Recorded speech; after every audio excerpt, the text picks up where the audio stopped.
কথিত আছে ভাদ্র মাসের অমাবস্যা তিথিতে সিদ্ধি লাভ করেছিলেন স্বয়ং রামদেব। তারপর থেকে কৌশিকী অমাবস্যা রাতে সিদ্ধি লাভের আশায় তান্ত্রিকরা এবং জ্যোতিষীরা তন্ত্র সাধনা করেন। তারাপীঠের আনাচে কানাচে উপচে পড়া ভিড়। তবে রাজা লক্ষণ সেনের আরাধ্যা দেবী কাঁকসার গড় জঙ্গলে সামারূপা মন্দিরেও হয় কৌশিকী অমাবস্যা তিথিতে যজ্ঞ।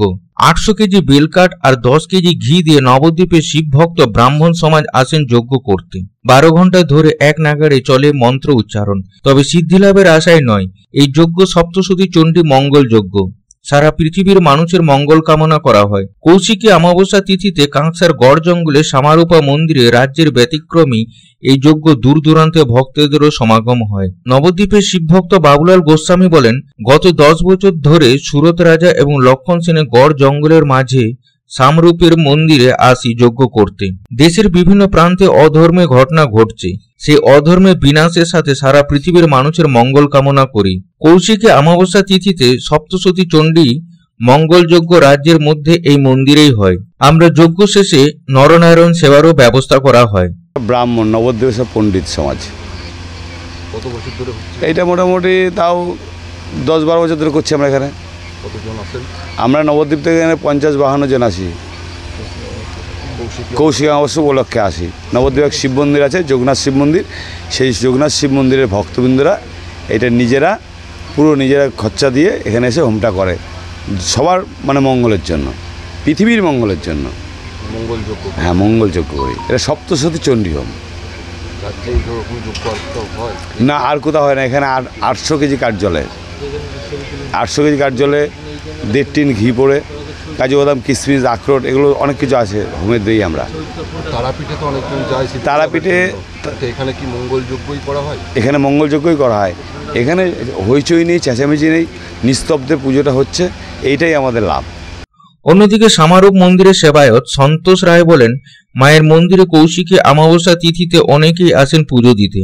নবদ্বীপের বহু মানুষ আসেন পৃথিবীর মানুষের মঙ্গল কামনায়। সারা রাত ধরে যজ্ঞ করেন। তান্ত্রিক জ্যোতিষ থেকে ভক্তরা আসেন এখানে। সমস্ত রকম ভাবে সহযোগিতার হাত বাড়িয়ে দিই। এই যজ্ঞ আজকে আমাদের প্রায় চলছে অনেক দিন থেকেই, মানে অনেক দিন থেকেই এটা হয়। তার মধ্যে আজকে 7-8 বছর ধরে একটু বড়োভাবেই হচ্ছে। আমাদের কিছু ভক্ত আছেন যারা ওই নবদ্বীপ থেকে আসেন, তারা এই যজ্ঞটা একটু বড় করেন। এবং আমার এই যে আরও বিভিন্ন ভক্তরা আছে, মায়ের সাগরভাঙার আছে, বিষ্ণুপুরের আছে, এরকম করে অনেক ভক্ত আছে। সারাদিনই, কালকে যেমন সারাদিন আমাদের এখানে যজ্ঞ হয়েছে, একের পর এক ভক্তদের যজ্ঞ হয়েছে। এবং কাল থেকে আর একটা যজ্ঞ এই যে চলছে, আপনারা দেখতে পাবেন এখানে হয়তো। হ্যাঁ, রাত থেকে চলছে। কালকে রাত্রে এমনিতেই 12টা অবধি আরও 2টো যজ্ঞ হয়েছে, আর আজকে আবার এদেরটা কালকে রাতে থেকেই চলছে এখন অবধি।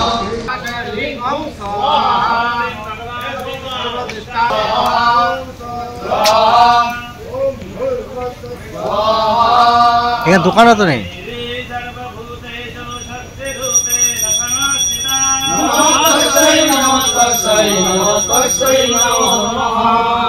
দুর্গাপুর থেকে সাধন রোজের report, public Times. Mohan the family store. বাতাসে শিউলি ফুলের গন্ধ মানেই মায়ের আগমনী। পুজোর কেনাকাটা মানেই Mohan the family store, Asansol, Raniganj.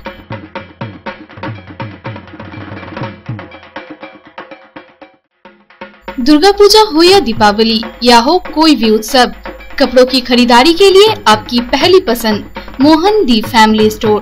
एक छत के नीचे फैमिली की संपूर्ण खरीदारी और ब्रांडेड कंपनियों के गारमेंट्स का नाम मोहन दी फैमिली स्टोर, आसनसोल, रानीगंज।